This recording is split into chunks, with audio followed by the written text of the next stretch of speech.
ናችሁ? የህይወት በቤት ቻናላችን ተከታታዮች እንግዲህ በዚህ ዩቲዩብ ብዙዎች እንድትጠቀማችሁ ተስፋ አደርጋለሁ።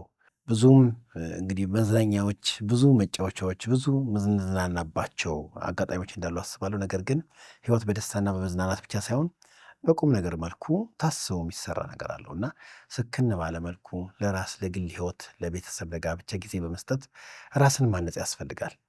በተለይ ያለገባንም ያገባንም ሰዎች እንደ ግለሰብ ያለንን ህይወት በየጊዜው ልናዳብር ይገባናል።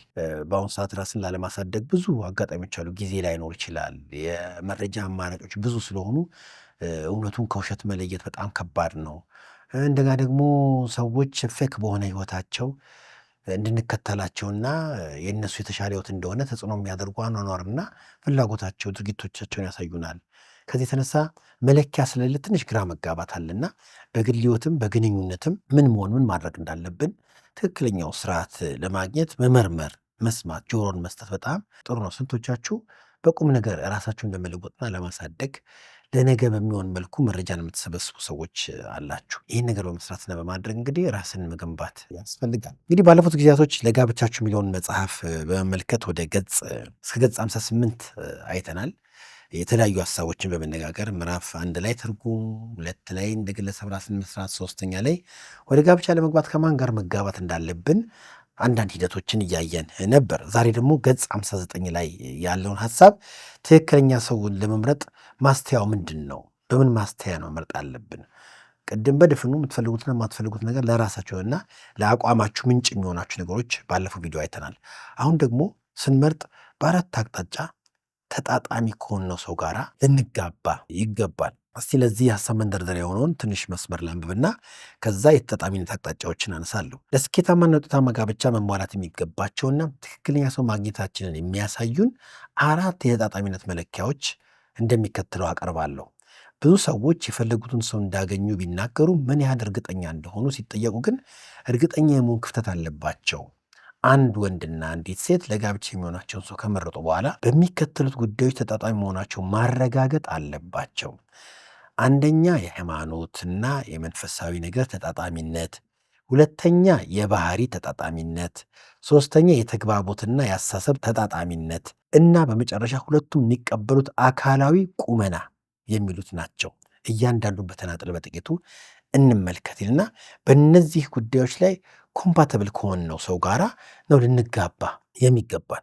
እንግዲህ የመጀመሪያው ሃይማኖታዊ ወይም ደግሞ መንፈሳዊ ተጣጣሚነት ላንሳ። ይሄ ሃይማኖታዊ መንፈሳዊ ተጣጣሚነት የሚባለው በጣም መሰረታዊ ነገር ነው። አንድ ሰው ራሱን በዋነኛነት ዲፋይን ያደረገበት ራሱን የተረጎመበት ማንነት ስናቅ ትክክለኛ ማስተያ ነው። አንዱና አንዲት ሴት ለጋብቻ የሚሆናቸውን ሰው ሲመርጡ እርግጠኛ ሊሆኑበት ከሚገባው ነገር አንዱ የሁለታቸው ሃይማኖትና መንፈሳዊ ነገር ተጣጣሚነት ጉዳይ ነው። በመጀመሪያ ሃይማኖታቸው አንድ ሊሆን ይገባል። አንድ አይነት ሃይማኖት ከሌላቸው ወደ ጋብቻ እንዳይገቡ ይመከራል። አንዳንዶች ዋናው ፍቅሩ ነው በሚል አስተሳሰብ ፍቅርን ብቻ እንደ በቂ ምክንያት በመውሰድ ይጋባሉ። በኋላም ጋብቻቸውን ለችግር ይዳርጋሉ። ማንኛውም ሃይማኖት የሃይማኖቱ ተከታይ እንዲኖርበት የሚያዘው የራሱ ትምህርትና ልምምድ አለው። የሃይማኖት አንድነት ለጋብቻ ህይወት አንድነት መሰረታዊ ቅድመ ሁኔታ ነው። የሃይማኖት ልዩነት ካለ ደግሞ የተለያዩ ችግርን በየጊዜው ሊያስነሳ ስለሚችል ለግንኙነት መበላሸት ምክንያት ይሆናል። ለዚህም ማሳያ ሊሆን የሚችል አንድ ታሪክ ላቅርብ። አንድ ወጣት ወደ ቢሮ ይመጣና እንዲህ አለኝ። ፍቅረኛ አለችኝ፣ በጣም እንዋደዳለን። እሷ ኦርቶዶክስ ነች፣ እኔ ደግሞ ፕሮቴስታንት ነኝ። እሷ ሃይማኖቷን መቀየር በፍጹም አታስብም። የምትፈልገው የኔን ሃይማኖት እንድቀይር ብቻ ነው። በሁሉ ነገር ትነጫነጫለች፣ ትቆጣለች።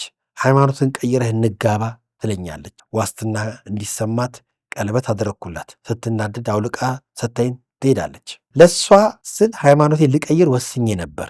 ነገር ግን ሳያት የምታዛልቀኝ አልመሰለኝም። አሁን እምነቴን መቀየር እንደሌለብኝ ወስኛለሁ። በዚህ ሁኔታ ብንጋባ ልቋቋም የምችለው አይመስለኝም። እምነቴን አልቀየርኩ እንደማንጋባ ደጋግማ ስለምታነሳ እምነቴን ላለመቀየር ወስኜ ግንኙነቱ ቢቆን እንደሚሻል መርጫለሁ። ውሳኔ ትክክል ነው በማለት አስተያየቴን ጠይቆኛል። የሃይማኖት ልዩነት ካለ ከመጋባት በፊት እንደዚህ ላለመጋባት መወሰኑ ጥሩ መፍትሄ ነው። ከጋብቻ በኋላ ከሆነ ግን መፋታቱ ጉዳት ስላለው አይመከርም። ከተጋቡ በኋላ እምነታቸውን የቀየሩ ሰዎች ካሉ እምነታቸውን መቀየራቸው እንዲፋቱ በቂ ምክንያት አይሆንም። ነገር ግን እምነታቸውን ቢቀይሩም የሚኖሩበትን ስርዓት ማፈላለግ ይቻላል። እኛም ይሄን ነገር እንሰራለን። ሳይጋቡ ግን ከሆነ ሌላ የተለየ ጫና ስለሚያመጣ በሃይማኖት የምትለያዩት ሰዎች ባትጋቡ ይመረጣል። ምክንያቱም ሃይማኖታችን ማለት ዋነኛ የውስጣችን ኮንቪክሽን ነው። ለማይታየው ዓለም ያለንን ታማኝነት በሚታየው ዓለም እንለማመድበት ነው። ጋብቻ ደግሞ በዚህ በሚታየው ዓለም የሚኖርበት ህይወት ስለሆነ የሃይማኖት ልዩነት ካለ የጋብቻ አንድነት ለመኖር በጣም ከባድ ስራ ይሆናል። ከተወለደ ግን ከተጋብተው ከወለዱ ግን ቤት ማፍረስ ደግሞ ይበልጥ ሌላ ችግር ይኖራል እና የትኛውም እምነት ደግሞ መጥፎ ባል መጥፎ ሚስት ሁኑ አይልም። ስለዚህ ቢያንስ ማኔጅ የሚደረግባቸውን እኛ በምክር አገልግሎት ብዙዎችን ከተጋቡ በኋላ እምነት ሲቀየር አግዘን ሰፖርት አድርገን እናውቃለን እና እሱ ሌላ ጉዳይ ነው። አሁን ላላገቡ ስለሆነ ግን የሃይማኖት ልዩነት ካላችሁ ወደ ጋብቻ ባትገቡ በጣም የጥበብ ምክር ነው። ዋነኛና አስፈላጊ ነው። እንዲያውም ዋጋ ታጣላችሁ። አንቺን ለማግኘት ስለ ሃይማኖቴን የቀየርኩት፣ አንተን ለማግኘት ብዬ ነው እምነቴን የቀየርኩት ብትሉ አንድ ሰው አምነዋለሁ ለሚለው ትልቅ አካል ለሰው ብሎ ከቀየረ በኋላም ታማኒነት ልታጡ ትችላላችሁ ማለት ነው። ስለዚህ አንድ እስካልሆናችሁ ጊዜ ድረስ ለመጋባት ብላችሁ መቀየር ሳይሆን ያመናችሁበትን ነገር እስከተለያየ ድረስ ላለመጋባት ብትወስኑ በጣም ጥሩ ነው። ሁለተኛው የባህሪ ተጣጣሚነት ነው። በሁለተኛ ደረጃ ደግሞ ስንቶቻችሁ ስትመርጡ እምነት ጥሩ ነው፣ ግን አንድ አይነት እምነት እንኳን ቢኖራችሁ ባህሪ ከባህሪ ጋር ነው የሚኖረው እና የባህሪን ይዘት ታያላችሁ። ባህሪ ወሳኝ ነው። በምርጫ ከተመራረጣችሁ በኋላ በጋብቻ አብራችሁ የምትኖሩት ከባህሪ ጋር ነው የሚኖረው፣ ከባህሪ ጋር ነው። ባህሪ የየቀን ምልልሳችን የሚያሳይ ነገር ነው እና ስትመርጡ ጀምሮ ባህሪ ይታያል። ስለዚህ ባህሪን ለመስራትም ባህሪን ለማየትም ጋብቻን ስናስብ ግምት ውስጥ መክተት አለብን ማለት ነው። እስቲ የባህሪ ተጣጣሚነት ላይ የሚለው አንድ አንቀጽ ላንብብላችሁ። የሰዎች ባህሪ ጋብቻ እንዲጸና ወይም እንዲፈርስ የማድረግ አቅም አለው። በተለይ ለጋብቻ መስረታ ብቻ ሳይሆን የአንድን ሰው ማንነት ለመረዳት የሚያስችል መለኪያና መስፈሪያ ነው። የሰዎች ትክክለኛ ባህሪ በጫናና በምቾት ጊዜ በሚሰጡት የምላሽ አይነት ይገለጣል። እንዲሁም የፈለጉት ነገርና ሊከተሉት ያሰቡት መንገድ ልክ እንዳልሆነ ካወቁ ምንም እንኳን ቀላልና አቋራጭ የሚባል ቢሆንም ከዚያ መንገድ ይልቅ ትክክለኛ ነገር መምረጥና ማድረግ መቻል የባህሪን ጥራት ያሳያል። ባህሪ ለወንድ የብስለት ደረጃውን የሚያሳይበት አንዱ መገለጫ ነው። የመወሰን አቅሙን፣ ትክክለኛነቱን ያሳይበታል። ራሱን የሚቆጣጠርና በዲሲፕሊን የተገዛ ወንድ ሲሆን አንዲት ሴት ምን አይነት ባህሪ እንዳለው ሊያሳያት ይችላል። እንዲሁም የህይወት ቅደም ተከተሉን በማወቅ የሚተገበር ሰው ከሆነ ለጋብቻ መብቃቱን ማረጋገጫ ሊሆናት ይችላል። ለሴቷ ደግሞ ባህሪ የብስለት መለኪያ ከሚያሳዩ ነገሮች የመጀመሪያው ከመረጠችው ሰው ጋር የምትገናኝበት መንገድ እንደ ሴት መሆን መቻሏ ነው። እንዲህ የምለው አንዳንድ ሴቶች ከወንድ ጋር በሚፎካከር አቀራረብ ከወንድ ጋር ስለሚቀርቡ ወይም ሚዛኑን ባልጠበቀ መልኩ ራሳቸውን ልዩ አድርገው ስለሚያቀርቡ በተጨማሪም አስፈላጊ የህይወቷን ጉዳዮች እና ተግባሮቿን በመሰጠት የምታደርግ መሆኗን በጋብቻው ዓለም አብሯት ለመኖር ለሚያስብ ሰው ዋስትና ሰጪ ሆና እንድትታይ ያደርጋታል። ታማኝነቷ የባህሪዋ መገለጫ ሲሆን ከእርሱ ጋር ያወሩትን ሌላ ሰው አሳልፋ አለመናገሯ የባህሪዋን ብስለት ስለሚያሳይ ተመራጭ ያደርጋታል። እንግዲህ ከመጋባት በፊት ባህሪን በዚህ ደረጃና በዚህ መልኩ ስንመለከት ለመመራረጥ በቂ ምክንያት ይሰጠናል ማለት ነው። ሌላውንም ፈጥን ብዬ ላቅርብላችሁ። እንግዲህ አንደኛ የሃይማኖት የመንፈሳዊ ነገር ተጣጣሚነት ነው። ሁለተኛ ባህሪ ነው። ስትጋቡ ባህሪ ይታያል። ባህሪ ስለሚታይ ሁላችንም ባህሪያችንን ገምነባ ጥሩ ባህሪ ካለው ሰው ጋር እንጋባ። በሶስተኛ ደረጃ ደግሞ የተግባቦት ተጣጣሚነት ብየዋለሁ እኔ። የተግባቦት ተጣጣሚነት ምን እንደሆነ እስቲ አንዱን አንቀጽ ላንብብላችሁ። አንዳንድ ሰዎች የሚወዱትን እንጂ የሚያውቁትን ሰው ስላላገቡ በወደዱት ነገር ግን ባላወቁት ሰው ተጎጂ ይሆናሉ። ተግባቦታዊ ተጣጣሚነት ለጋብቻ ከምትመርጡት ሰው ጋር የትናንትና ታሪኳን፣ የዛሬ ህይወቷን፣ የነገ እቅዷን በግልጽ በመነጋገር ከራስ አቋምና ፍላጎት ጋር ተቀራራቢ መሆን አለመሆኑን አረጋግጦ በመወሰን የሚገኝ ነው። በትክክል ተግባቦታዊ ተጣጣሚነት እንዳለንና እንደሌለን በምን አይነት መንገድ ማረጋገጥ እንደምንችል የተወሰኑ ነገሮችን አቀርባለሁ። በመጀመሪያ ጠለቅ ያሉ የግል ህይወትን ያማከሉ ጉዳዮችን አንስታችሁ ተነጋገሩ።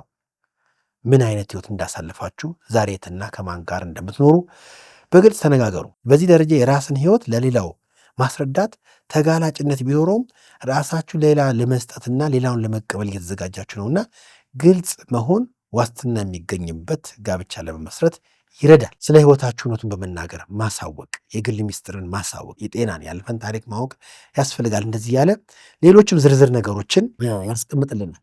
እዚህ ጋር ከተጋባችሁ በኋላ በአዳዲስ ዜና ምንም አይነት ሰርፕራይዝ አያስፈልግም። ትላንትናችሁ ሁለታችሁ ማውቃችሁ የዛሬ ሁኔታችሁን ተረድታችሁ ለነገ ተመሳሳይ እይታን ለማድረግ ምንም ነገር ሳይደበቅ አንዱ ሌላኛውን የሚጠይቀውን ነገር ሁሉ በግልጽነት ሊመልስ ይገባዋል። ይህን ከመለሰና ይህን ካደረገ መተዋወቅ አለ፣ መረጃ የለም።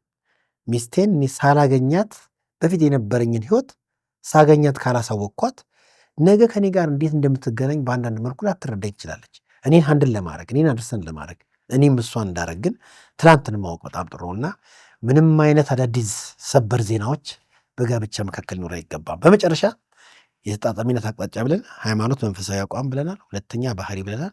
ሶስተኛ የተግባቦት ተጣጣሚነት ብለናል። በአራተኛ ደረጃ ደግሞ ሁለቱም የሚቀበሉት አካላዊ ቁመና ወይም ተጣጣሚነት፣ ኤክስተርናል የሆነ የውበት የሆነ ፍላጎት ሁለታችንም ከተጋጠምንበት ምንም ችግር የለም። ቀይ የምትፈልጉ፣ ጥቁር የምትፈልጉ፣ ጠይ የምትፈልጉ፣ አጭር፣ ወፍራም፣ ቀጭን፣ ረጅም፣ ሁሉም አይነት ምንም ሰው እንደ ምርጫው ቢያገባ በራሱ ምንም ጥፋት የለውም። እዚህ ጋር ግን ብቸኛ መለኪያ ግን ካረግ ነው ጥፋት ሊመጣብን ይችላልና ይህንን አንብቤ ሀሳቤን ልጠቅለል። ሁለቱም የሚቀበሉት አካላዊ ቁመናና ተጣጣሚነት ይላል። አንድ ወንድና አንዲት ሴት ከላይ ያየናቸው ውስጣዊና የትላንትና ሁኔታ በማወቅ መጣጣም ብቻ ሳይሆን ዛሬም ባላቸው ውጫዊና አካላዊ ፍላጎት ለትዳር ያሰቡት ሰው አካላዊ ቁመና የሚመርጡበትና የሚቀበሉት አይነት ሊሆን ይገባል። አካላዊ ቁመና ዋነኛ መስፈርት ባይሆንም ሁለቱም የሚስባቸው ውጫዊ ቁመና ያለውን ሰው መምረጥ ይችላሉ። ስለዚህ ከላይ ባነሳናቸው 3 ነገሮች ብቻ ሳይሆን በሚያዩትም አካላዊ ቁመናም ደስ ሊሰኙ ይገባል። በተለይ የሴት ልጅ ውጫዊ ውበት ለወንድ ትልቅ ትርጉም አለው። ከዚህ በመነሳት በውጫዊ ውበቷ ተደስቼ የምፈልጋትን አይነት ሴት ሆና ጥሩ ሚስት ላትሆን ትችላለች ብላችሁ ብትጠይቁኝ ውጫዊ ነገሯ የምቀበለው ስለሆነ ብቻ ልክ ልሆን እችላለሁ ካላችሁ፣ የምፈልጋትን አይነት በውጫዊ ውበቷ አግኝቻለሁ ልትሳሳት እችላለሁ ካላችሁ፣ አዎ ልትሳሳቱ በደንብ ትችላላችሁ የሚል ጥያቄ ራሳችሁ ልጠይቁ ይገባል። አሁን ያነሳሁትን ሀሳብ እንግዲህ በመልስ ውጫዊ ውበትን ትታችሁ ውስጣዊ ብቻ ብላችሁ ከሆነ ወይም ውጫዊ ውበት ሚዛንን አስተዋችሁ ውበቷን ብቻ የታችሁ ከመረጣችሁ ልትሳሳቱ ስለምትችሉ ስለምትመርጡት ሰው እርግጠኛ ለመሆን ውጫዊና አካላዊ ውበትን ብቻ ሳይሆን ሁለንተናዊ ማንነትን ማየት እና ማሳየት ያስፈልጋል። ምንም እንኳን ለጋብቻ የሚሆናችሁን ሰው እርግጠኛነትን በሚያሳድጉ ነገሮች መዝናችሁና መርጣችሁ እርግጠኛ ሆናችሁ ብትጋቡም ጋብቻው እስካልገነባችሁ ድረስ ነገ ከተሳሳተ ሰው ጋር የተጋባችሁ ሊመስላችሁ ይችላል። ከተጋባችሁም በኋላ መስራት አለባችሁ። የመረጣችሁን ማግኘት ብቻ ሳይሆን ከመረጣችሁት ሰው ጋር ደግሞ ጋብቻውን መገንባት አለባችሁ የሚለውን ሀሳብ ነው። ምክንያቱም ተመራርጠው ከተጋቡ በኋላ እንዲህ አይነት ድምዳሜ የሰጡ ሰዎች ብዙዎች ናቸውና ብሎ ሀሳቡ ይደመድማል። እንግዲህ የዛሬውን ሀሳቤ ለእናንተ የሚሆን ሰው የተጣጣሚነት አቅጣጫ ብዬ በአራቱ አቅጣጫ ከእናንተ ጋር ፊት ከሚያደርግ ሰው ጋር ልትጋቡ ይገባል። ትክክለኛ ሰው ጋር ብትጋቡ በቋሚነት ደግሞ መገንባት አለባችሁ። አመራረጥ ስራችሁን ከጠበቃችሁ ደግሞ መገንባት የቤት ስራችሁ ይሆናል ማለት ነው። እንግዲህ ለዛሬ በዚሁ ጨርሳለሁኝ። በሚቀጥለው ቪዲዮዬ ገጽ 63 ላይ ዝግጅት ለጋብቻ በሚል ለጋብቻ አንድ ሰው አስቀድሞ እንዴት መዘጋጀት እንዳለበት ደግሞ አነሳላችሁ። ለጋብቻ የተዘጋጀ ሰው ምን አይነት ሰው ነው፣ ምን ይመስላል የሚለውን ደግሞ በሚቀጥለው ቪዲዮ አሳያችኋለሁ። ስላዳመጣችሁ እጅግ አድርጌ አመሰግናለሁ። ይህንን መጽሐፍ በእጃችሁ ብትይዙት፣ ለልጆቻችሁም ለወዳጆቻችሁም ብትሰጡ ለተረጋጋና ጤናማ ለሆነ ጋብቻና ቤተሰብ ድል ይሰጣችኋል የሚለው መልእክቴ ነው። ስላዳመጣችሁ እጅግ አድርጌ አመሰግናለሁ።